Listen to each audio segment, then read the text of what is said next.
Hi friends, நம்ம இன்னைக்கு என்ன லெசன் பார்க்க போறோம் அப்படின்னா இந்திய பொருளாதாரம் விடுதலைக்கு முன்னரும் பின்னரும் அப்படிங்கிற லெசனை ஒரு குயிக்கா ஒரு கிளான்ஸா நம்ம பார்த்துடலாம். ஸோ இந்திய பொருளாதாரம் போது வணிகம் எங்கிருந்து ஸ்டார்ட் பண்றோம் அப்படின்னா வாஸ்கோடகாமா இந்தியாவுக்கு வராரு. எப்போ மே 20 1498 வாஸ்கோடகாமா கடல்வழி பயணமா நம்ம இந்தியாவுக்கு வராரு. அவர் வந்ததுக்கு அப்புறம் போர்ச்சுகீசியர்கள் தான் முதல்ல நம்ம கூட வணிகம் பண்ண ஆரம்பிக்கிறாங்க. எப்ப 1510 போர்ச்சுகீசியர்கள் இந்தியாவுடன் வணிகம் பண்ண ஆரம்பிக்கிறாங்க. அடுத்து 1600 ஈஸ்ட் இந்தியா கம்பெனி நம்ம கிட்ட வணிகம் பண்றதுக்காக எலிசபெத் மகாராணி கிட்ட இருந்து பெர்மிஷன் வாங்கிட்டு வராங்க. பட் ஆனா நம்ம இந்தியால அப்ப யாரு ரூல் பண்ணிட்டு இருந்தாருன்னா ஜஹாங்கீர் ஆட்சி இருந்தது. அவங்க பெர்மிஷன் தரல. அதுக்கப்புறம் சர் தாமஸ் ரோ அப்படிங்கிறவர் ஜஹாங்கீர் கிட்ட பெர்மிஷன் வாங்குறாரு. ஏன் அப்படின்னா போர்ச்சுகீசியர்களுக்கு மேல இவருக்கு ஒரு நெகட்டிவ் அபிப்பிராயம் மாதிரி இருந்திருக்கு. ஸோ அந்த டைம்ல ஆங்கிலேயர்கள் போர்ச்சுகீசியர்களை தோற்கடிச்சிருக்காங்க. அதனால சர் தாமஸ் ரோக்கு 1614 ஜஹாங்கீர் இந்தியாவில் வணிகம் பண்றதுக்கான உரிமையை கொடுக்குறாரு. ஸோ இந்த இடத்துல தான் இந்த இந்திய வணிகம் ஸ்டார்ட் பண்ணுது. அப்படியே ஸ்டார்ட் பண்ணி யாரு வரா அப்படின்னா ஆங்கிலேயர்கள் நம்மள ரூல் பண்ண ஆரம்பிக்கிறாங்க. ஸோ பிரிட்டிஷ் இந்தியா கம்பெனி நம்மள ரூல் பண்ண ஆரம்பிக்கிறாங்க. ஸோ வணிகம் இதை 3 விதமான காலங்களா பிரிக்கலாம். வணிக மூலதன காலம், தொழில் மூலதன காலம், நிதி மூலதன காலம். இந்த வணிக மூலதன காலம் 1757 இருந்து 1813 வரைக்கும் இருக்கு. இந்த 1757 அப்படின்னு எடுத்துட்டோம் அப்படின்னா அது என்னது பிளாஸ்டிக் போர். இந்த பிளாஸ்டிக் போர் யாருக்கும் நடக்குது அப்படின்னா ஆங்கில கிழக்கிந்திய கம்பெனிக்கும் வங்காள நவாபுக்கும் இடையில நடக்குது. இந்த டைம் பீரியட்ல மோனோபோலி ட்ரேட் தான் நடந்திருக்கு. மோனோபோலி ட்ரேட் அப்படின்னா என்னன்னா ஏகபோக வணிகம் அப்படின்னு சொல்லப்படுறது. அதாவது ஒரே ஒரு விற்பனையாளர் தான் இங்க இருப்பாரு. இது வணிக மூலதன காலம். அதுக்கடுத்து பார்த்தோம் அப்படின்னா தொழில் மூலதன காலம். இது எப்ப ஸ்டார்ட் ஆகுது அப்படின்னா 1813 ஸ்டார்ட் பண்ணி 1858 முடியுது. ஏன் 1858 இந்த வணிக மூலதன காலம் முடியுது அப்படின்னா இந்த ஈஸ்ட் இந்தியா கம்பெனினாலதான் இந்த பெரும் கிளர்ச்சி 1757 ஏற்பட்டிருக்கும். அதனால அவங்க கிட்ட இருந்து வணிக உரிமையை டைரக்டா மகாராணியோட பார்வைக்கு மாத்திடுவாங்க. சோ அதனால அவங்க கிட்ட இருந்து எடுத்து ஆங்கிலேயர்கள் டைரக்டா நம்மள ரூல் பண்ண ஆரம்பிப்பாங்க. இது வணிகம். இது இந்த இடத்துல தொழில் மூலதன காலம். இந்த இடத்துல என்ன பண்ணுவாங்க அப்படின்னா அவங்களோட நம்ம கிட்ட இருந்து அதாவது என்ன சொல்றதுன்னா அடிப்படை பொருட்களை எடுத்துட்டு போய் அவங்க மேனுஃபேக்சர் பண்ணி அந்த பொருளை இங்க வியாபார சந்தையா யூஸ் பண்ணிருப்பாங்க இந்த தொழில் மூலதன காலத்துல. அதுக்கடுத்து பார்த்தோம் அப்படின்னா அடுத்தது நிதி மூலதன காலம். இந்த நிதி மூலதன காலம்ங்கிறது 19ஆம் நூற்றாண்டுல தொடங்கி நம்ம சுதந்திரம் வாங்குற வரைக்கும் 1947 வரைக்கும் நடந்திருக்கு. இந்த நிதி மூலதன காலத்துல பார்த்தோம் அப்படின்னா இவங்க நம்ம கிட்ட இருந்து வாங்கின வரிகளை ரயில்வே, தபால் துறை, சாலை, போக்குவரத்து இந்த மாதிரி எல்லாத்துக்குமே பயன்படுத்தி இருந்திருப்பாங்க. சோ இது நிதி மூலதன காலம். நில வருவாய் முறைகள்ல பார்த்தோம் அப்படின்னா அதுலயும் 3 விதமான நில வருவாய் முறை இருந்துச்சு. ஜமீன்தாரி முறை, மகள்வாரி முறை, ரயத்வாரி முறை. ஜமீன்தாரி முறை எடுத்துட்டோம்னா 1793 காரன் வாலிஸ் பிரபு இந்த ஜமீன்தாரி முறையை அறிமுகப்படுத்திருக்காரு. இதுல என்ன பண்ணுவாங்க அப்படின்னா 11 பங்கு வரி வசூலிப்பாங்க. இதுல ஒரு பங்கு ஜமீன்தார்கள் வச்சுக்கிட்டு 10 பங்கு கவர்மெண்ட்டுக்கு பே பண்ணிடுவாங்க. இதுதான் ஜமீன்தாரி முறை. இதை எங்க முதல்ல இன்ட்ரோடியூஸ் பண்ணாங்க அப்படின்னா வங்காளத்துல இன்ட்ரோடியூஸ் பண்ணாங்க. அதுக்கடுத்து பார்த்தோம் அப்படின்னா மகள்வாரி முறை அல்லது இனவாரி முறைன்னு சொல்லப்படுறது. முதல்ல இந்த மகள்வாரி முறையை யார் இன்ட்ரோடக்ஷன் கொடுத்தா அப்படின்னா 1822 ஹார்ட் மெக்கன்சி அப்படிங்கிறவர் தான் இதை கண்டுபிடிச்சவர். ஆனா இதை இங்க யாரு பயன்படுத்தினது அப்படின்னு பார்த்தோம் அப்படின்னா நம்ம யாரை படிப்போம் அப்படின்னா வில்லியம் பெண்டிங் தான் 1833ஆம் ஆண்டு இந்த மகள்வாரி முறையை இங்க கொண்டு வந்திருந்திருப்பாரு. சோ அதுக்கடுத்து பார்த்தோம் அப்படின்னா ரயத்வாரி முறை 1820 வாக்குல கொண்டு வந்திருப்பாங்க. இந்த ரயத் அப்படின்னா என்னன்னா உழவன் அப்படின்றத மீனிங். ரயத்வாரி முறை யாரு கொண்டு வந்தான்னு பார்த்தோம்னா சர் தாமஸ் மன்ரோவும் சார்லஸ் ரீட் அப்படிங்கிற 2 பேரும் இணைஞ்சுதான் இந்த ரயத்வாரி முறையை கொண்டு வந்திருப்பாங்க. இதுல பார்த்தோம் அப்படின்னா வறண்ட நிலங்களுக்கு எல்லாம் ஒரு 50% டாக்ஸ், ஈர நிலங்களுக்கு 60% டாக்ஸ், இந்த மாதிரி வரி மக்களால பே பண்ணக்கூடியதா ஓரளவுக்கு 66% வரைக்கும் வரி கவர்மெண்ட் ரீச் ஆனதாக சொல்லப்படுது. இது ஒரு 30 வருஷம் வரைக்கும் பயன்பாட்டில் இருந்ததாகவும் சொல்லப்படுது இந்த ரயத்வாரி முறை.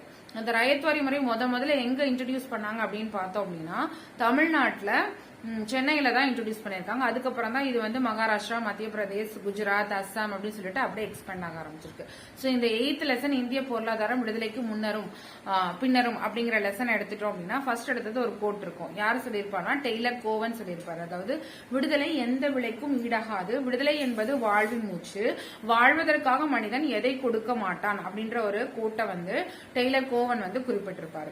அடுத்தது நம்ம என்ன பாக்குறோம்னா கவர்மெண்ட் ஆஃப் இந்தியன் ஆக்ட் 1830. இப்படின்னாவே நமக்கு என்ன தெரியும்னா பாலிட்டி தான் போகும். 1813ஆம் ஆண்டு பட்டை சட்டத்துல என்ன சொல்லியிருப்பாங்க அப்படின்னா ஆங்கில வழி கல்வி முறையை சூஸ் பண்ற மிஷனரி பள்ளிகளுக்கு 1 லட்சம் ரூபாய் கொடுக்கறதா சொல்லியிருப்பாங்க. அதுவும் இந்த Indian act government of Indian act 1813ல வரும். அது போக இவங்க அந்த மோனோபோலி ட்ரேடை வந்து ஃபாலோ பண்ணிட்டு இருந்தாங்க இல்லையா, அதை வந்து ஸ்டாப் பண்ணிடுவாங்க. அதாவது அப்பார்ட் ஃப்ரம் த டீ தவிர மற்ற எல்லா பொருட்களும் இந்த மோனோபோலி ட்ரேட் வந்து நிறுத்தப்படுது. அதுக்கடுத்து பார்த்தோம்னா இந்த நம்மளோட நாட்டில இருந்து வர வருமானம், அதுக்கப்புறம் உணவு பயிர்கள், இது எல்லாமே உங்க இங்கிலாந்துக்கு ஏற்றுமதி பண்ணுவாங்களே, அதை பார்த்துட்டு இருந்த நம்மளோட தாதாபாய் நவ்ரோஜி ஒரு புக் எழுதியிருப்பார். 1867-68 பீரியட்ல பிரித்தானிய தன்மையற்ற ஆட்சியும் இந்தியாவின் வறுமையும், அதாவது poverty and unBritish rule in India அப்படிங்கிற புத்தகத்தை வந்து எழுதியிருப்பார். இந்தியாவில தொழிற்கொள்கை எந்தெந்த ஆண்டுகள் ஏற்படுத்தப்பட்டதுன்னா முதல் தொழிற்கொள்கை 1948, இரண்டாவது தொழிற்கொள்கை 1956, புதிய தொழிற்கொள்கை பார்த்தோம் அப்படின்னா 1991. இதுக்கிடையில 1977, 80, 90லையும் தொழிற்கொள்கை வந்து ஏற்படுத்தப்பட்டிருக்கும். சோ முதல் தொழிற்கொள்கை எடுத்துட்டோம் அப்படின்னா 1948 ஏப்ரல் 6ல ஏற்படுத்தப்பட்டிருக்கு. இதோட நோக்கம் என்ன அப்படின்னு பார்த்தோம் அப்படின்னா கலப்பு பொருளாதாரம் தான் இதோட நோக்கம். அதாவது இந்த கலப்பு பொருளாதாரத்தை மைய அரசோட முற்றுரிமைகள் என்னென்னலாம் இருக்கும் அப்படின்னு பார்த்தோம்னா ரயில்வே, அணு ஆற்றல், தபால் துறை, ராணுவ தளவாடங்கள் இதெல்லாம் வந்துட்டு மைய அரசு கிட்டையும், மாநில அரசு கிட்ட வந்து நிலக்கரி, எஃகு, விமான உதிரி பாகங்கள் தயாரிப்பு, எண்ணெய் வளங்கள்லாம் மாநில அரசு கிட்ட இருக்கும். அதுக்கடுத்து 1956 தொழிற்கொள்கை. இது வந்து பார்த்தோம் அப்படின்னா மகளநோபஸ் வளர்ச்சி மாதிரி வந்து அடிப்படையாக கொண்டது. இது பார்த்தோம் அப்படின்னா பொதுத்துறைக்கு தான் முக்கியத்துவம் கொடுத்திருப்பாங்க. 17 துறைகள் பார்த்தோம் அப்படின்னா மத்திய அரசு கிட்டையும், 12 தொழில்கள் வந்து மாநில அரசு கிட்டையும், எஞ்சிய தொழில்கள் வந்து தனியார் துறைக்கு கொடுத்திருக்கலாம், இல்லைன்னா அரசே ஏற்று நடக்கும் அப்படின்னு சொல்லியிருப்பாங்க. அடுத்து 1991 புதிய தொழிற்கொள்கைங்கிறது எப்ப ஏற்படுத்தப்பட்டதுன்னா ஜூலை 24ல ஏற்படுத்துறாங்க. எல்பிஜின்னு சொல்லப்படுற தாராளமய. அடுத்து பசுமை புரட்சி அப்படின்னு என்னன்னு பார்க்க போறோம். பசுமை புரட்சி அப்படிங்கிற வேர்டை வந்து முதல்ல யாரு சொன்னா அப்படின்னா வில்லியம் கவுட் அப்படிங்கிறவர் தான் பசுமை புரட்சி அப்படிங்கிற வேர்டை வந்து பயன்படுத்தியிருக்காரு. சோ நம்ம இந்திய பசுமை புரட்சியின் தந்தை யார் அப்படின்னு பார்த்தோம்னா MS சுவாமிநாதன் தான் இந்திய பசுமை புரட்சியின் தந்தை. ஆனா நார்மலா பசுமை புரட்சியின் தந்தை அப்படின்னா யாருன்னா நார்மன் போர்லாக் தான் வந்துட்டு பசுமை புரட்சியின் தந்தை. இவர் வந்து 1970லயே நோபல் பிரைஸ் வாங்கியிருக்காரு. நம்ம நாட்டுல வந்து பசுமை புரட்சி வந்து 1960-61 பீரியட்ல ஒரு 7 மாவட்டங்கள் வழிநடத்தும் திட்டம் அது மூலமா செயல்படுத்த ஆரம்பிக்கிறாங்க. சோ இது 1967 தான் வந்து நடைமுறைக்கு வர ஆரம்பிக்குது. இது வந்து பார்த்தோம் அப்படின்னா PL 480 அப்படிங்கிற ஒரு வகையான கோதுமையை வந்து அமெரிக்கால இருந்து இந்தியால வந்து பயிர் பண்ண ஆரம்பிக்கிறாங்க. சோ இதுக்கான ரீசன் என்ன அப்படின்னு பார்த்தோம் அப்படின்னா விவசாயத்துல வந்து நம்ம வந்து அதிநவீன கருவிகளை வந்து வேளாண்மைக்கு வந்து பயன்படுத்தணும் அப்படின்னும், இதனால என்ன ஆகும் அப்படின்னா விளைச்சல் வந்து அதிகமான உணவு தானிய உற்பத்தியை வந்து அதிக அளவு அதிகரிக்கணும் அப்படிங்கறதுதான் இதோட நோக்கம். சோ அது சாதனைகள் பார்த்தோம் அப்படின்னா இது ரீச் ஆச்சா அப்படின்னு கேட்டோம்னா கோதுமை நெல்லோட உற்பத்தி வந்து உண்மையாலுமே அதிகரிச்சது. அது மட்டும் இல்லாம சோளம், மக்காச்சோளத்திலயும் நம்ம வந்து கான்சென்ட்ரேட் பண்ண ஆரம்பிச்சோம். அதுக்கடுத்து பார்த்தோம் அப்படின்னா கிராமப்புறம் வந்து ரொம்ப செல்வ செழிப்பா இருந்துச்சு. இதுக்கு வந்து உதவி செய்யறதுக்காக கூட்டுறவு வங்கிகளும் வந்து நிதி மூலதனம் வந்து கொடுத்திருக்காங்க. சோ இதோட நெகட்டிவ் சைட் பார்த்தோம் அப்படின்னா பருவமழையை மட்டுமே நம்ம நம்பி இருக்க வேண்டியதா இருந்துச்சு. ரெண்டாவது வந்து இயந்திரங்களோட பயன்பாடு அதிகரிக்க ஆரம்பிக்கும் போது தொழிலாளர்களோட வேலை வாய்ப்பை வந்து இழக்க ஆரம்பிச்சாங்க. அதுக்கடுத்து வந்துட்டு இதுக்கு வந்து அதிகமான நீர், அதுக்கப்புறம் யூரியா, உரங்கள் இதெல்லாம் வந்து தேவைப்பட்டதுனால விதையும் வந்துட்டு நம்ம வந்து காசு கொடுத்துதான் வாங்கணும் அப்படின்ற ஒரு சிச்சுவேஷன்ல அதிக மூலதனம் வந்து விவசாயிகளுக்கு வந்து தேவைப்பட்டுச்சு. அடுத்தது இரண்டாவது பசுமை புரட்சி எப்ப அப்படின்னா 1970 இருந்து 1980. இதோட நோக்கமும் விளைச்சலை வந்து அதிகப்படுத்தணும் அப்படிங்கறதான் இந்த இரண்டாவது பசுமை புரட்சியோட நோக்கம். 2006-2007 பீரியட்ல பார்த்தோம்னா 214 மில்லியன் டன் உணவு பயிர் வந்து உற்பத்தி செய்யப்பட்டுச்சு.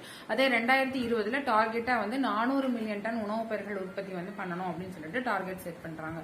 அடுத்த 15 ஆண்டுகள்ல 5 5% இருந்து 6% வரைக்கும் நம்ம உற்பத்தியை வந்து உயர்த்தணும் அப்படிங்கறத இதோட நோக்கம். அடுத்தது எந்தெந்த இது வந்து என்னென்ன புரட்சின்னு பார்க்கலாம். பசுமை புரட்சி அப்படின்னா வேளாண்மை, வெண்மை புரட்சினா பால், நீல புரட்சி அப்படின்னா மீன், மஞ்சள் புரட்சி அப்படின்னா எண்ணெய் வித்துக்கள், தங்க புரட்சினா பழங்கள் ஆப்பிள், கருப்பு புரட்சி அப்படின்னா பெட்ரோலியம், வெள்ளி புரட்சி முட்டை, வட்ட புரட்சி உருளைக்கிழங்கு, சிவப்பு புரட்சி தக்காளி இறைச்சி, சாம்பல் புரட்சி உரங்கள், இளஞ்சிவப்பு புரட்சி வந்து இறால் மருந்து பொருட்கள், பழுப்பு புரட்சி அப்படின்னா தோல் பொருட்கள், வெளிர் பழுப்பு அப்படின்னா சணல், வெளிர் பழுப்பு அப்படின்னா சணல். இதுல பார்த்தோம் அப்படின்னா பால் அப்படின்னு சொல்ற வெண்மை புரட்சி வந்து யாரெல்லாம் கொண்டு போட்டோம். வெண்மை புரட்சியின் தந்தை யாரு? வர்கீஸ் குரியன். 1970 பீரியட்ல வந்துட்டு இந்த ஆபரேஷன் பிளட் அப்படிங்கிற திட்டத்தை வந்து கொண்டு வராங்க. சோ அந்த பசுமை புரட்சின்ற மாதிரி வெண்மை புரட்சியோட தந்தை யார் அப்படின்னா வர்கீஸ் குரியன். வர்கீஸ் குரியன் தான் வந்துட்டு வெண்மை புரட்சியோட தந்தை. இது வந்து இந்த வெண்மை புரட்சி, நாடு தழுவிய வெண்மை புரட்சியை தொடங்கினது யார் அப்படின்னு பார்த்தோம் அப்படின்னா லால் பகதூர் சாஸ்திரி தான் வந்து நாடு தழுவிய வெண்மை புரட்சியை வந்து தொடங்கி இருப்பாரு. எப்ப அப்படின்னா 1966ஆம் ஆண்டு நாடு தழுவிய வெண்மை புரட்சியை வந்து லால் பகதூர் சாஸ்திரி வந்து தொடங்கியிருப்பாரு. அதுக்கடுத்து இரும்பு எஃகு தொழிற்சாலை பத்தி பாக்குறோம். முதல் இரும்பு எஃகு தொழிற்சாலை வந்து எங்கன்னா ஜாரியாவில் இருக்கிற குல்டியில வந்து நிறுவப்பட்டுச்சு. இந்த முதல் இரும்பு தொழிற்சாலை வந்து எங்க அப்படின்னா 1870 வங்காள இரும்பு தொழில், அதாவது வெஸ்ட் பெங்கால்ல அடுத்து ஸ்டார்ட் பண்றாங்க. அதுக்கு அடுத்தது முதல் எஃகு தொழிற்சாலைன்னு பார்த்தோம் அப்படின்னா ஜாரியால இருக்க குல்டியில வந்து முதல் எஃகு தொழிற்சாலை வந்து ஸ்டார்ட் பண்றாங்க. அதுக்கடுத்தது வந்துட்டு 1870 வங்காள இரும்பு தொழில்னு மேற்கு வங்காளம், அதாவது வெஸ்ட் பெங்கால்ல ஸ்டார்ட் பண்ணப்படுது. 1907 டிஸ்கோ ஜாம்ஜெட்பூர்லயும், 1919 டிஸ்கோ வந்துட்டு பான்பூர்லயும். இது வந்து தனியார் துறையினால தொடங்கப்பட்ட இரும்பு எஃகு தொழிற்சாலை. ஆனா இந்தியாவில முதல் எஃகு தொழிற்சாலை எங்க அப்படின்னா ஜார்க்கண்ட் மாநிலத்தில் இருக்கிற குல்டி அப்படிங்கிற இடத்துல தொடங்கப்பட்டதுதான். ஆனா மேற்கு வங்காளத்துல இருக்கிற வங்காள இரும்பு தொழில் கம்பெனி வந்து 1870 ஸ்டார்ட் பண்ணிருக்காங்க. அதுக்கடுத்து 1907 மற்றும் 1919 பீரியட்ல ஸ்டார்ட் பண்ணது எல்லாமே டாடா இரும்பு எஃகு தொழிற்சாலை தான். அதான் டெஸ்கோ அப்படின்னு சொல்லப்படுது, தனியார் துறை. முதல் பொதுத்துறை நிறுவனம் அப்படின்னு பார்த்தோம் அப்படின்னா விஸ்வேஸ்வரய்யா இரும்பு எஃகு தொழில். இது எங்க இருக்குன்னா கர்நாடகா பத்ராவதியில நிறுவப்பட்டிருக்கு. இந்த விஸ்வேஸ்வரய்யா யார் அப்படின்னா ஃபாதர் ஆஃப் இந்தியன் பிளானிங் அப்படின்னு சொல்லுவாங்க. ஃபாதர் ஆஃப் இந்தியன் பிளானிங் யாருன்னா விஸ்வேஸ்வரய்யா. இதுதான் வந்து முதல் மத்திய மற்றும் மாநில அரசுக்கு சொந்தமான பொதுத்துறை நிறுவனம் சொல்லப்படுது. முதல் பொதுத்துறை நிறுவனம்னா இது விஸ்வேஸ்வரய்யா இரும்பு எஃகு தொழிற்சாலை, பத்ராவதி கர்நாடகால இருக்கு. அது போக 1974 நம்மளோட இந்தியாவோட எஃகு நிறுவனம் செயில் வந்து சேலத்துல வந்து தொடங்குறாங்க. அது போக சில ஸ்டேட்ஸ்ல வந்துட்டு தொழிற்சாலைகளை தொடங்கியிருக்காங்க. அதுக்கு வந்து வெளிநாடு உதவியும் கிடைச்சிருக்கு. அது எதுன்னு பார்ப்போம். நம்ம புக்ல ஒரு பாக்ஸ்ல கொடுத்திருப்பாங்க. ரூர்கேலா அப்படிங்கிறது வந்து ஒரிசால இருக்கு. ஜெர்மனி அரசு வந்து அதுக்கு உதவி பண்ணிருக்கு. பிலாய் மத்திய பிரதேசல இருக்கு. ரஷ்ய அரசு வந்து உதவி பண்ணிருக்கு. துர்காப்பூர் வெஸ்ட் பெங்கால்ல இருக்கு. இங்கிலாந்து அரசு வந்து உதவி பண்ணிருக்கு. பொக்காரோ அப்படிங்கிறது ஜார்க்கண்ட்ல இருக்கு. ரஷ்ய அரசு வந்து உதவி பண்ணிருக்கு. பர்ணப்பூர் வெஸ்ட் பெங்கால் தனியார் துறையில இருந்து இது வந்து பெறப்பட்டது. விசாகப்பட்டினம் வந்து நம்ம இந்தியால தான் இருக்கு, ஆந்திரால இருக்கிறது. இதுக்கு வந்துட்டு ரஷ்ய அரசு வந்து உதவி பண்ணிருக்கு. பெர்ன்பூர் வெஸ்ட் பெங்கால் இருக்கு. இதை வந்து தனியார் துறையில இருந்து 1976 இருந்து பெறப்பட்டது. நம்ம சேலம்ல இருக்கிறது வந்து இந்திய அரசோட தான். விஜயநகர்ல இருக்குது, கர்நாடகா விஜயநகர்ல இருக்கிறதும் இந்திய அரசோட தான். தற்போது பார்த்தோம் அப்படின்னா இந்திய எஃகு உற்பத்தியில புக் கண்டென்ட் வந்து பார்த்தோம் அப்படின்னா நம்ம 8th பிளேஸ்ல இருக்கோம். ஆனா கரண்ட் அஃபேர்ஸ் படி இப்ப பார்த்தோம் அப்படின்னா நம்ம என்னன்னா 4th பிளேஸ்ல இருக்கோம். இரும்பு எஃகு உற்பத்தியில நம்ம வந்து 4th பிளேஸ்ல இருக்கோம். அடுத்து காட்டன் மற்றும் டெக்ஸ்டைல்ஸ் இண்டஸ்ட்ரி பார்த்தோம் அப்படின்னா 1818ஆம் ஆண்டு first modern cotton mill was established எங்க அப்படின்னா கல்கத்தால இருக்க குளோஸ்டர் துறைமுகத்துல தான் வந்துட்டு முதல்ல எஸ்டாப்ளிஷ் பண்ணிருக்காங்க. எது அப்படின்னா காட்டன் மற்றும் டெக்ஸ்டைல் இண்டஸ்ட்ரி. அடுத்து வந்து சணல் தொழில் பாக்குறோம். சணல் வந்து 1855ஆம் ஆண்டு மேற்கு வங்காளத்துல இருக்க ரேஷ்ரா அப்படிங்கிற இடத்துல தான் முதல் தொழிற்சாலை வந்து சணல் தொழிற்சாலை வந்து பில் பண்ணியிருக்காங்க. உலக அளவுல இந்தியா வந்து கச்சா சணல் உற்பத்திகளையும் சணல் பொருட்கள் உற்பத்திகளையும் வந்துட்டு முதல் இடத்துலயும், ஆனா சணல் பொருட்கள் ஏற்றுமதியில வந்து நம்ம 2வது இடத்துல இருக்கிறோம். இப்போ முதல் இடத்துல யார் இருக்கா அப்படின்னா பங்களாதேஷ் வந்து ஏற்றுமதியில வந்து முதல் இடத்துல இருக்கு.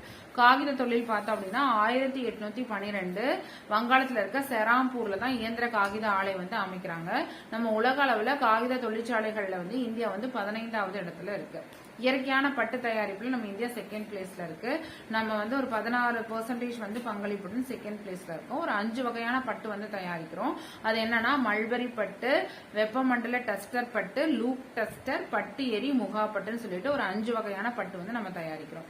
அதுக்கப்புறம் 1889ல முதல் எண்ணெய் கிணறு எங்க அப்படின்னா அசாம்ல இருக்க டிக்பாயில வந்து முதல் எண்ணெய் கிணறு வந்து இது பண்றோம். அதுக்கடுத்து 1956 தான் 1889 தான் முதல் எண்ணெய் கிணறு அசாம் டிக்பாய். 1856 உத்தரகாண்ட்ல இருக்க டெக்ராட்டூன் அப்படிங்கிற பிளேஸ்ல வந்து எண்ணெய் எரிவாயு கழகம் அதாவது ONGC oil and natural gas corporation வந்து பில் பண்றாங்க. அடுத்து 1854 கேஜியன் டேபர் அப்படிங்கிறவங்க வந்து மும்பைல வந்து மும்பையின் நூற்பு மற்றும் நெசவு நிறுவனத்தை வந்து உருவாக்குறாரு. 1854 மும்பைல வந்து கேஜியன் டேபர் spinning and weaving mill was established by him in Bombay. ஓகேவா. இது வந்து என்ன அப்படின்னா நம்ம பருத்தி வந்து நம்மளோட ஜிடிபியில வந்து 4% வந்து பங்களிப்பு பண்ணுது. சரியா. அதாவது ஏற்றுமதியில பார்த்தோம் அப்படின்னா 3ல் 1 பங்கும், ஜிடிபியில வந்து 4% வந்து பங்களிப்பு கொடுக்கறது என்னன்னா பருத்தி. அடுத்தது சிறு குறு நடுத்தர நிறுவனங்கள் மற்றும் சிறு குறு நடுத்தர சேவைகள் பத்தி பார்க்க போறோம். குறு சிறு நடுத்தரன்னு பார்க்கணும். உற்பத்தி வேற, சேவைகள் வேற. குறு உற்பத்தி நிறுவனம், சிறு உற்பத்தி நிறுவனம், நடுத்தர உற்பத்தி நிறுவனம். இப்ப குறு உற்பத்தி நிறுவனம் அப்படின்னு எடுத்துட்டோம்னா தொழிற்சாலைகளுக்கு கருவிகள் வாங்கும்போது அதோட முதலீடு வந்து 25 லட்சத்துக்கு மிகாமல் இருக்கணும். அதுக்கு அடுத்தது சிறு உற்பத்தி நிறுவனம்னு பார்த்தோம் அப்படின்னா 25 லட்சத்துல இருந்து 2 கோடி வரைக்கும் இருக்கலாம். 25 லட்சத்துல இருந்து 2 கோடி வரைக்கும் இருக்கலாம். அது வந்து சிறு உற்பத்தி 5 கோடி வரைக்கும் இருக்கலாம். 5 கோடி வரைக்கும் இருக்கிறது வந்து சிறு உற்பத்தி நிறுவனம். அதே வந்து நடுத்தர உற்பத்தி நிறுவனம்னா 5 கோடியில இருந்து 10 கோடி வரைக்கும் இருக்கலாம். இது எல்லாமே உற்பத்தி நிறுவனம். இதே சேவை நிறுவனங்கள் எடுத்துட்டோம் அப்படின்னா குறு சேவை நிறுவனம், சிறு சேவை நிறுவனம், நடு சேவை நிறுவனம் இருக்கும். இந்த குறு சேவை நிறுவனங்களோட முதலீடு வந்து 10 லட்சத்துக்கு மிகாமல் இருக்கணும். அதே சிறு சேவை நிறுவனங்கள் வந்து 10 லட்சத்துல இருந்து 2 கோடி வரைக்கும் இருக்கலாம். அதே நடுத்தர சேவை நிறுவனங்கள் வந்து 2 கோடியில இருந்து 5 கோடி வரைக்கும் இருக்கலாம். அடுத்தது வங்கிகள் பத்தி பார்க்கலாம். வங்கிகள் பார்த்தோம் அப்படின்னா நம்மளோட நாடு வந்து சுதந்திரம் அடையும் போது 1947ல யாரு RBI கவர்னர் இருந்தா அப்படின்னு பார்த்தோம் அப்படின்னா CD தேஷ்முக் அப்படிங்கிறவர் தான் 1947ல வந்து நம்மளோட RBIயோட கவர்னரா இருந்தாரு. இந்த பதவியை வகிச்ச முதல் இந்தியரும் இவர் தான். இப்ப வங்கிகள் நாட்டுடைமையாக்கப்படுது. அதாவது அரசாங்கத்தோட பங்கு பெரும்பான்மையா கொண்டதுதான் வந்து பொதுத்துறை வங்கின்னு சொல்லப்படுது. அப்படி பார்த்தோம் அப்படின்னா SBI தான் வந்துட்டு 58.6% பங்குகள் வச்சிருக்கு பொதுத்துறை நிறுவனமா. அதுக்கடுத்து பஞ்சாப் நேஷனல் பேங்க் 58.87 இருந்துச்சு. பட் 2025 வாக்குல 70.08% அதிக பொதுத்துறை பங்குகளை வந்து பஞ்சாப் நேஷனல் பேங்க் தான் வந்துட்டு லாஸ்ட் இயர் வச்சிருக்கு. இந்தியாவில் இருக்க மொத்த வங்கிகள்ல பார்த்தோம் அப்படின்னா 72.9% வங்கிகள் வந்து பொதுத்துறை வங்கிகள் தான்.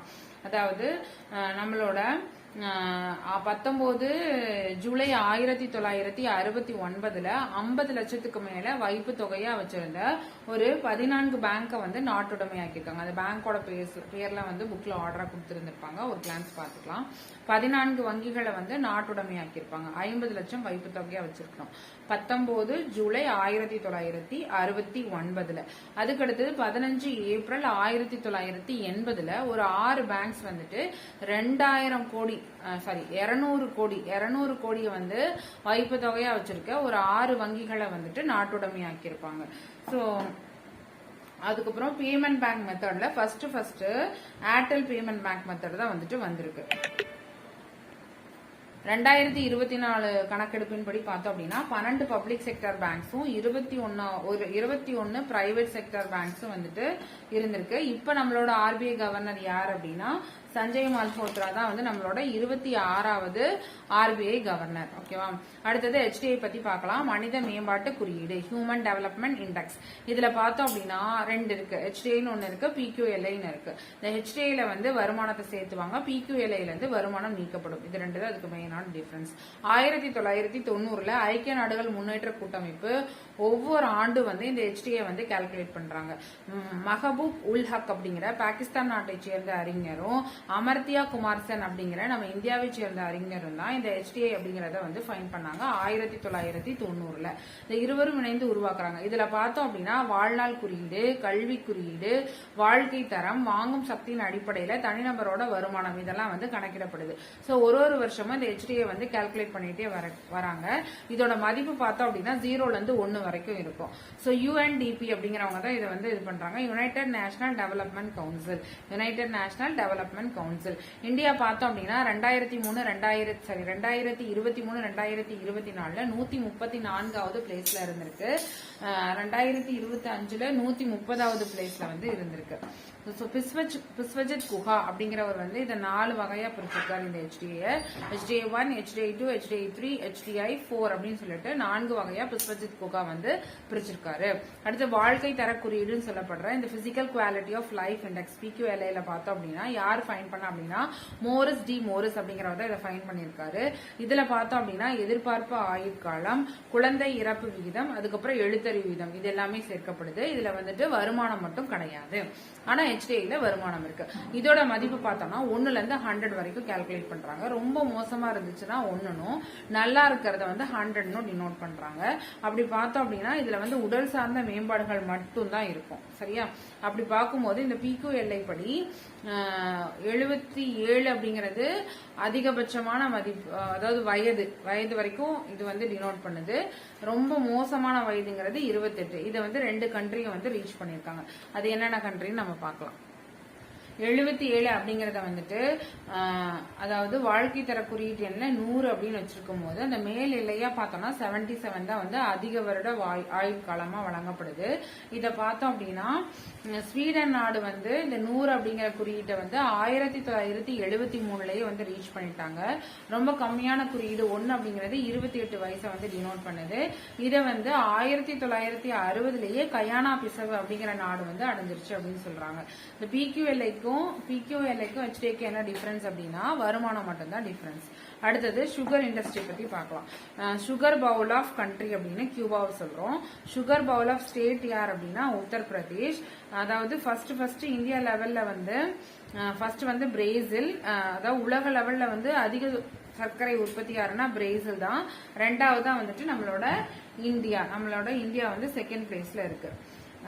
இதுல வந்து எனக்கு ஒரு டவுட் இருக்கு, இது வீடியோ பாக்குறவங்க சொல்லுங்க. நம்ம வந்து ஃபர்ஸ்ட் பிளேஸ்ல வந்து உத்தரப்பிரதேஷா மகாராஷ்டிராவாங்கிறத எனக்கு கமெண்ட் பண்ணுங்க. First place Uttar Pradesh, second place மகாராஷ்டிராவா இல்ல மகாராஷ்டிரா ஃபர்ஸ்ட் செகண்ட் உத்தரப்பிரதேஷான்றது எனக்கு யாராச்சும் என் வீடியோ ஃபுல்லா பாத்தீங்க அப்படின்னா ப்ளீஸ் கமெண்ட் பண்ணுங்க. இது வந்து எனக்கு அடிக்கடி கன்ஃபியூஸ் ஆகிட்டே இருக்கு. சில இடத்துல வந்து நான் மகாராஷ்டிரா அப்படின்னும் என்னோட நோட்ஸ்ல வந்து நான் வந்து மகாராஷ்டிரா வந்து செகண்ட் பிளேஸ்லயும் எழுதியிருக்கேன். எனக்கு கிடைச்ச நோட்ஸ்ல வந்து மகாராஷ்டிரா வந்து ஃபர்ஸ்ட்னும் உத்தரப்பிரதேசம் வந்து செகண்ட் அப்படின்னும் நான் பாக்குறேன். ஸோ இது வந்து இயர் மாறி இருக்கா இல்ல இதுல எது தப்பு அப்படிங்கறத எனக்கு கமெண்ட் பண்ணுங்க. அடுத்தது இந்திய திட்டமிடுதலின் பரிமாண வளர்ச்சி பத்தி பாக்குறோம். இந்த பரிமாண வளர்ச்சியில ஃபர்ஸ்ட் ஒன் என்னன்னா விஸ்வேஸ்வரய்யா திட்டம். 1934ல இந்தியாவின் திட்டமிடப்பட்ட பொருளாதாரம் அப்படிங்கிற ஒரு புக்கை வந்து இந்த விஸ்வேஸ்வரய்யா எழுதியிருக்காரு. இதுல பார்த்தோம் அப்படின்னா அவர் ஒரு 10 ஆண்டுகள் திட்டத்தை பத்தி கூறியிருக்காரு. அதாவது தொழில்துறையை வந்து வேகமா வளர்ச்சி அடைய செய்யறது தான் நம்மளோட தேசிய வருமானத்தை வந்து இரட்டிப்பாக்க முடியும் அப்படிங்கறத அவர் இந்த புக்ல வந்து குறிப்பிட்டிருப்பாரு. என்ன புக் அப்படின்னா 1934ல இந்தியாவின் திட்டமிடப்பட்ட பொருளாதாரம் யாரோட விஸ்வேஸ்வரய்யாவோடது. சரியா? அடுத்து இந்திய வர்த்தக மற்றும் தொழில்துறை கழக கூட்டமைப்பு திட்டம்னு சொல்லப்படுற FICCI அப்படிங்கிறது 1934 இந்திய தேசிய திட்டக்குழு வேணும் அப்படின்னு சொல்லிட்டு இவங்க வந்து ஒரு பரிந்துரையை வச்சிருப்பாங்க. அதுபடி 1938ல நம்மளோட நேரு வந்து காங்கிரஸ் திட்டத்தின்படி தேசிய திட்டக்குழு வந்து அமைச்சிருப்பாரு. இவரே இதுல அப்ப யாரு காங்கிரஸ் தலைவரா இருந்திருப்பார் அப்படின்னா நேதாஜி வந்து காங்கிரஸ் தலைவரா இருந்திருப்பாரு. 2ஆம் உலக போரும் நிலையற்ற அரசியல் சூழல் காரணமாகவும் இது வந்து கைவிடப்பட்டிருக்கும். அதுக்கடுத்து பம்பாய் திட்டம் வந்து 1940 பீரியட்ல இதுல முக்கியமான தொழில் அதிபர்களான ஒரு 8 பேர் இந்த JRD டாடா மற்றும் பிர்லா அந்த மாதிரி இதெல்லாம் ஒரு 8 பேர் இணைஞ்சு ஒரு 15 ஆண்டு திட்டத்தை வந்து முன்மொழிஞ்சிருப்பாங்க. அதாவது நாட்டு வருமானம் வந்து மும்மடங்காகணும், ஒரு தனிநபரோட வருமானம் வந்து இரட்டிப்பாகணும் அப்படிங்கறதுதான் இந்த பம்பாய் திட்டத்தோட நோக்கம். நாட்டு வருமானம் மும்மடங்காகணும், தனிநபரோட வருமானம் வந்து இரட்டிப்பாகணுங்கிறது தான் எதோட நோக்கம் அப்படின்னா பம்பாய் திட்டம். அதுக்கடுத்து பார்த்தோம்னா காந்திய திட்டம் 1944 ஸ்ரீமன் நாராயண அகர்வால் அவர்களால் காந்திய பொருளாதார கோட்பாடு வந்து கொண்டு வரப்படுது. SNA ஸ்ரீமன் நாராயண அகர்வால், ஸ்ரீமன் நாராயணன் அவர்களால் காந்திய பொருளாதார கோட்பாடு கொண்டு வரப்படுது. வேளாண்மை, சிறுதொழில், குடிசை மற்றும் ஊரக வளர்ச்சி இது எல்லாமே இதுல இருக்கு. அடுத்து 1945 பார்த்தோம் அப்படின்னா மக்கள் திட்டம். இது யாரு கொண்டு வரானா, MN ராய். வேளாண்மை உற்பத்தி, நுகர்வோர் பொருள் அரசே விநியோகம் பண்ணும் அப்படின்னு சொல்லப்படுது. MN ராய் தான் வந்துட்டு இந்த மக்கள் திட்டத்தை கொண்டு வராரு 1945. அதுக்கடுத்து 1950 சர்வோதயா திட்டம்னு சொல்லப்படுது. இது யாரு கொண்டு வராங்கன்னா ஜெயபிரகாஷ் நாராயண அவர்களால் கொண்டு வரப்பட்டதான் இந்த சர்வோதயா திட்டம். இது வந்து காந்தி, வினோபாவே அவங்களோட கருத்துக்களால உருவானதுதான் இந்த சர்வோதய திட்டம். விவசாயம், சிறு குறு குடிசை தொழில்களை வந்து முன்னேற்றணும் அப்படிங்கறதான் இந்த சர்வோதய திட்டம். அதுக்கடுத்து பார்த்தோம் அப்படின்னா இந்த 5 ஆண்டு திட்டம் எப்படி வருது அப்படின்னா, ஃபர்ஸ்ட் திட்டக்குழுன்னு ஒண்ணு இருந்தது. எப்ப இருந்ததுன்னா 1950 மார்ச் 15 நேரு அவர்களால் உருவாக்கப்பட்டதுதான் இந்த திட்டக்குழு. 1950 மார்ச் 15 முதல் தலைவர் யார் அப்படின்னு பார்த்தோம்னா ஜவஹர்லால் நேரு. துணை தலைவர் வந்து குல்சாரிலால் நந்தா அப்படிங்கிறவங்க தான் துணை தலைவர். இதை வந்து என்ன சொல்றாங்க அப்படின்னா சூப்பர் கேபினெட் அப்படின்னு சொல்றாங்க. இதோட சிறப்பு பெயர்கள், திட்டக்குழுவோட சிறப்பு பெயர்கள் வந்து சூப்பர் கேபினெட், பொருளாதார கேபினெட் அப்படின்னு சொல்லப்படுது. இதோட கடைசி தலைவர் யாருன்னா மன்மோகன் சிங். ஏன்னா இவர் வந்ததுக்கு அடுத்தது மோடி வரும்போது இதை ரிமூவ் பண்ணிட்டாரு. திட்டக்குழுவை ரிமூவ் பண்ணிட்டு தான் அவங்க வந்துட்டு நிதி ஆயோக் அப்படிங்கறத கொண்டு வராங்க. இதோட கடைசி தலைவர் யாருன்னா மன்மோகன் சிங் 2014. இது வந்து 5 ஆண்டு திட்டத்தோட முடிவு. இது எங்க இருந்து நம்ம அடாப்ட் பண்ணிருக்கோம் அப்படின்னா ரஷ்யா வந்து முன்மாதிரியா வச்சு 1928ஆம் ஆண்டு ரஷ்யா வந்து முன்மாதிரியா வச்சு நம்ம வந்து இதை அடாப்ட் பண்ணியிருக்கோம். அவங்க வந்து 1928 வச்சிருந்திருக்காங்க. அடுத்தது சோவியத் ரஷ்யா, இதான் நம்ம வந்து அங்கிருந்து தான் அடாப்ட் பண்ணியிருக்கோம். ஸோ நம்ம பார்த்தோம் அப்படின்னா டோட்டலா ஒரு 12 5ஆண்டு திட்டங்களை வந்து ஃபாலோ பண்ணியிருக்கோம். ஸோ முதல் 5ஆண்டு திட்டம் 1951 இருந்து 1956 வரைக்கும் நடந்திருக்கு. எப்ப அப்படின்னா 1 ஏப்ரல் 1951 வந்து தொடங்குறாங்க. இது வந்து ஹெரட்டோடாமர் மாதிரி வந்து அடிப்படையாக கொண்டது. இதோட நோக்கம் என்னன்னு பார்த்தோம் அப்படின்னா வேளாண்மை தான். இவங்க 2.1% வந்து டார்கெட்டா வைக்கிறாங்க. ஆனா ரீச் ஆனது 3.6%. இது வந்து ஒரு வெற்றியில தான் போய் முடியுது. NDC தேசிய வளர்ச்சிக்குழு 1952 வந்து உருவாக்கப்பட்டது.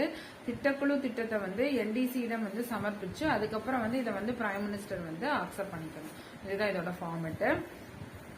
இதுக்கு கீழே என்னென்ன இமிகிரேஷன் ப்ராஜெக்ட்ஸ் எல்லாம் வருது அப்படின்னு பார்த்தோம்னா பக்ரானங்கள், ஈராகுட் அப்படிங்கிற திட்டங்கள்லாம் வந்துட்டு இந்த முதல் 5ஆண்டு திட்டத்துக்கு கீழே தான் வந்து வருது. அடுத்தது 2வது 5ஆண்டு திட்டம். இதை வந்து ஒரு சிலர் நேரு மாதிரி அப்படின்னு சொல்றாங்க. 1956 இருந்து 1961 பீரியட்ல வந்து நடக்குது. இது வந்து PC மகளனோபஸ் மாரதி அப்படின்னு நம்ம சொல்லுவோம் புக்ல இருக்கப்படி. இதுக்கு வந்து பார்த்தோம் அப்படின்னா தொழில்துறையோட வளர்ச்சி தான் வந்துட்டு தொழில்துறைக்கு தான் வந்துட்டு முக்கியத்துவம் தராங்க. தொழில்துறை வந்து வளர்ச்சி அடையணும் அப்படின்னு. இதோட இலக்கு பார்த்தோம்னா 4.5%. ஆனா ரீச் ஆனது வந்து 4.1% தான் ரீச் ஆயிருக்கு.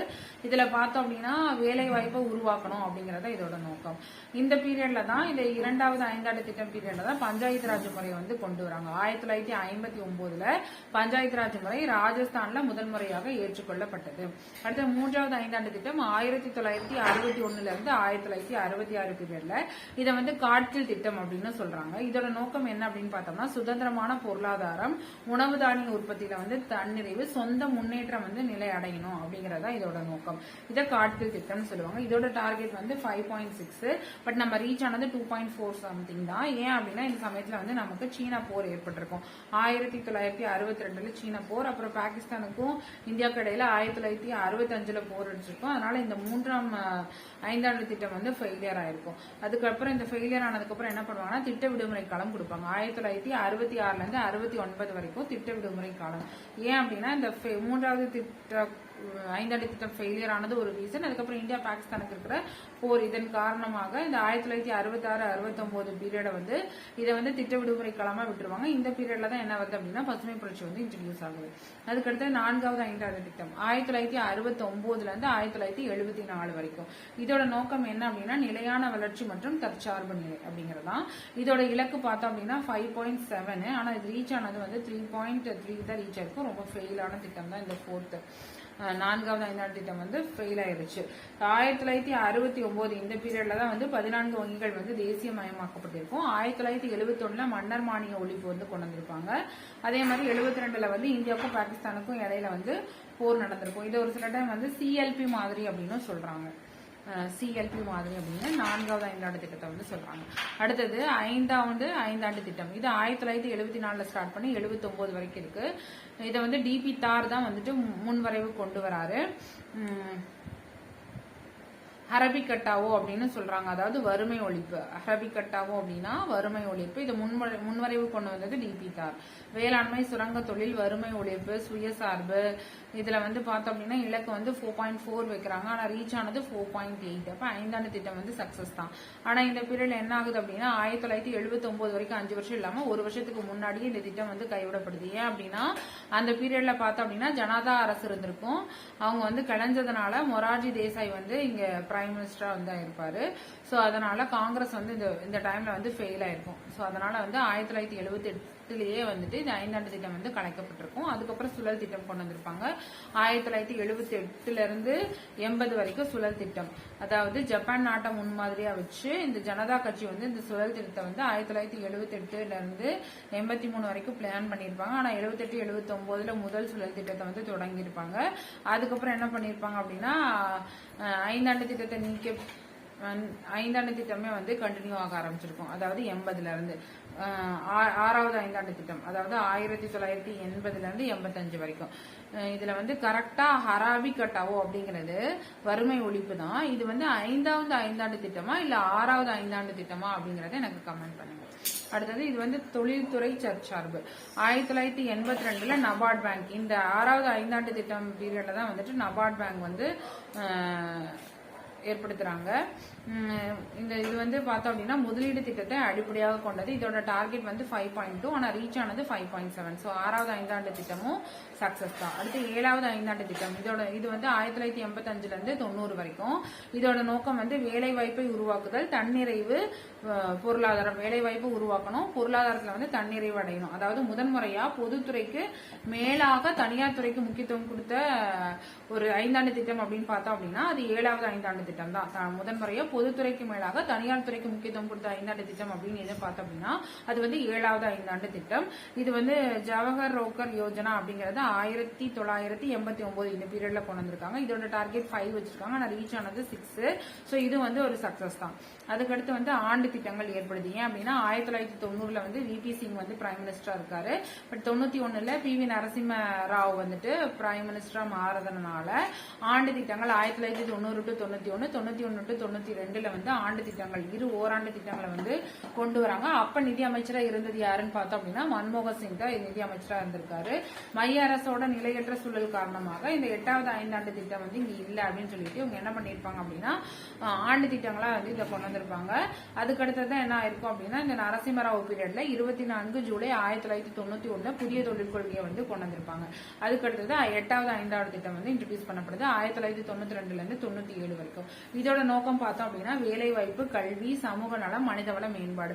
அதாவது 2000க்குள்ள நம்ம ஒரு முழு வேலை வாய்ப்பை வந்து அடையணும் அப்படிங்கறது தான் இதோட நோக்கம். 8வது ஐந்தாண்டு திட்டம் இதோட டார்கெட் வந்து 5.6 வைக்கிறாங்க, ஆனா நம்ம ரீச் ஆனது 6.8. இது ரொம்ப சக்சஸ் ஆன ஒரு ஐந்தாண்டு திட்டம் தான். அடுத்தது 9வது ஐந்தாண்டு திட்டம் 1997ல இருந்து 2002 வரைக்கும். இதோட நோக்கம் என்ன அப்படின்னா சமூக நீதியுடன் கூடிய சமமான வளர்ச்சி அப்படிங்கறதா இதோட நோக்கம். இதோட இலக்கு வந்து 7 வைக்கிறாங்க, ஆனா நம்ம அடைஞ்சது 5.6 அப்படிதான். பட் இது வந்து ஒரு ஃபெயில்டான ஒரு இது. 9வது ஐந்தாண்டு திட்டம் வந்து ஃபெயில் ஆயிடுச்சு. அடுத்து 10வது ஐந்தாண்டு திட்டம் 2002 பீரியட்ல இருந்து 2007 வரைக்கும். இதோட நோக்கம் என்ன அப்படின்னு பார்த்தோம்னா அடுத்த 10 வருஷத்துல ஒரு மனிதனோட தலா வருமானம்ங்கிறது 2 மடங்கா உயர்த்தணும் அப்படிங்கறத இதோட நோக்கம்.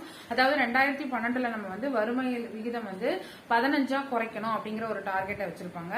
எழுத்தறிவு விகிதத்தை வந்து 72% உயர்த்தணும் அப்படிங்கறதையும் இதுல டார்கெட்டா வச்சிருப்பாங்க. இது எல்லாமே 10வது ஐந்தாண்டு திட்டம் தான். 8% வச்சிருப்பாங்க, ஆனா நம்ம ரீச் ஆனது 7.2 கிட்ட தான் ரீச் ஆயிருக்கும். அதனால இதுவும் ஃபெயிலியரான திட்டம் தான். பட் ஆனா அதிகமான நோக்கங்கள் இருந்திருக்கும். வறுமை விகிதத்தை குறைக்கணும், தனிநபர் வருமானத்தை டபுள் மடங்கு ஆக்கணும், அதுக்கப்புறம் வந்து எழுத்தறிவு விகிதத்தை வந்து இன்க்ரீஸ் பண்ணணும். இது எல்லாமே வந்துட்டு 10வது ஐந்தாண்டு திட்டத்துல தான் வருது. அதுக்கடுத்து பார்த்தோம் அப்படின்னா 11வது ஐந்தாண்டு திட்டம். இதோட நோக்கம் என்னன்னா விரைவான அதிகமான வளர்ச்சி, அதாவது 4% வருடத்திற்கு வேளாண்மை வளர்ச்சி, வேலை வாய்ப்பை வந்து உருவாக்கி வறுமையை வந்து குறைக்கணும் அப்படிங்கறத இதோட நோக்கமும். அதிகமான வளர்ச்சி, விரைவான அதிகமான வளர்ச்சிங்கிறது 11வது. 11வது ஐந்தாண்டு திட்டம் 2007 இருந்து 2012 பீரியட்ல, அதாவது மொத்த உள்நாட்டு உற்பத்தியை 10% அளவுக்கு உயர்த்துதல், 700 லட்சம் வேலை வாய்ப்புகளை வந்து உருவாக்கணும், வனப்பரப்பை வந்து 5% உயர்த்தணும் அப்படிங்கறதெல்லாம் இந்த 11வது ஐந்தாண்டு திட்டத்துக்கு கீழே வருது. இதோட டார்கெட் 8.1 வச்சிருக்காங்க. ஆனா ரீச் ஆனது 7.9 தான், ஃபெயில்டு தான், பட் நியர் பைல வந்து ஃபெயில் ஆயிருக்கு. அடுத்து 12வது ஐந்தாண்டு திட்டம் 2012 இருந்து 2017 வரைக்கும் பிக்ஸ் பண்ணிருப்பாங்க. இதுதான் கடைசி ஐந்தாண்டு திட்டம் 2012 இருந்து 2017 வரைக்கும். இதோட நோக்கம் என்னன்னா விரைவான மற்றும் எல்லா துறையிலும் நீடித்த வளர்ச்சி. அங்க அதிகமான வளர்ச்சின்னு பார்த்திருப்போம், இங்க நீடித்த வளர்ச்சி அப்படிங்கிறது 12வது ஐந்தாண்டு திட்டம். இதை வந்து கல்வியை விரிவாக்கணும், சமத்துவம், இதோட டார்கெட் வந்து 8%, எல்லா வில்லேஜுகளுக்கும் மின் இணைப்பு கொடுக்கணும் அப்படிங்கறத வச்சிருப்பாங்க. பட் ஆனா என்ன ஆச்சு அப்படின்னா ஆட்சி மாறின காரணத்தினால 2012 இருந்து 2017 வரைக்கும் இருந்தது. 2015லயே வந்து இதை நீக்கிட்டாங்க. அதாவது 2014 ஆகஸ்ட் 13லயே வந்துட்டு திட்டக்குழு வந்து நீக்கணும் அப்படிங்கிற ஒரு முடிவு எடுத்துட்டு 2014 ஆகஸ்ட் 15 அப்ப நம்மளோட பிரைம் மினிஸ்டரா இருந்த மோடி வந்து இதை ரிமூவ் பண்ண போறோம் அப்படிங்கறத நம்மளோட இண்டிபெண்டன்ஸ் டே அப்ப அறிவிச்சிருப்பாரு. சோ 2015 ஜூலை 1ல இருந்து நிதி ஆயோக் வந்து ஸ்டார்ட் ஆயிருக்கும். 2015 ஜூலை 1ல இருந்து நிதி ஆயோக் வந்து தொடங்கியிருக்கும். So thank you. என்னால் முடிஞ்ச அளவுக்கு இந்த லெசனை நான் கவர் பண்ணியிருக்கேன்னு நினைக்கிறேன். நெக்ஸ்ட் லெசன் நாளைக்கு பார்க்கலாம். தேங்க்யூ.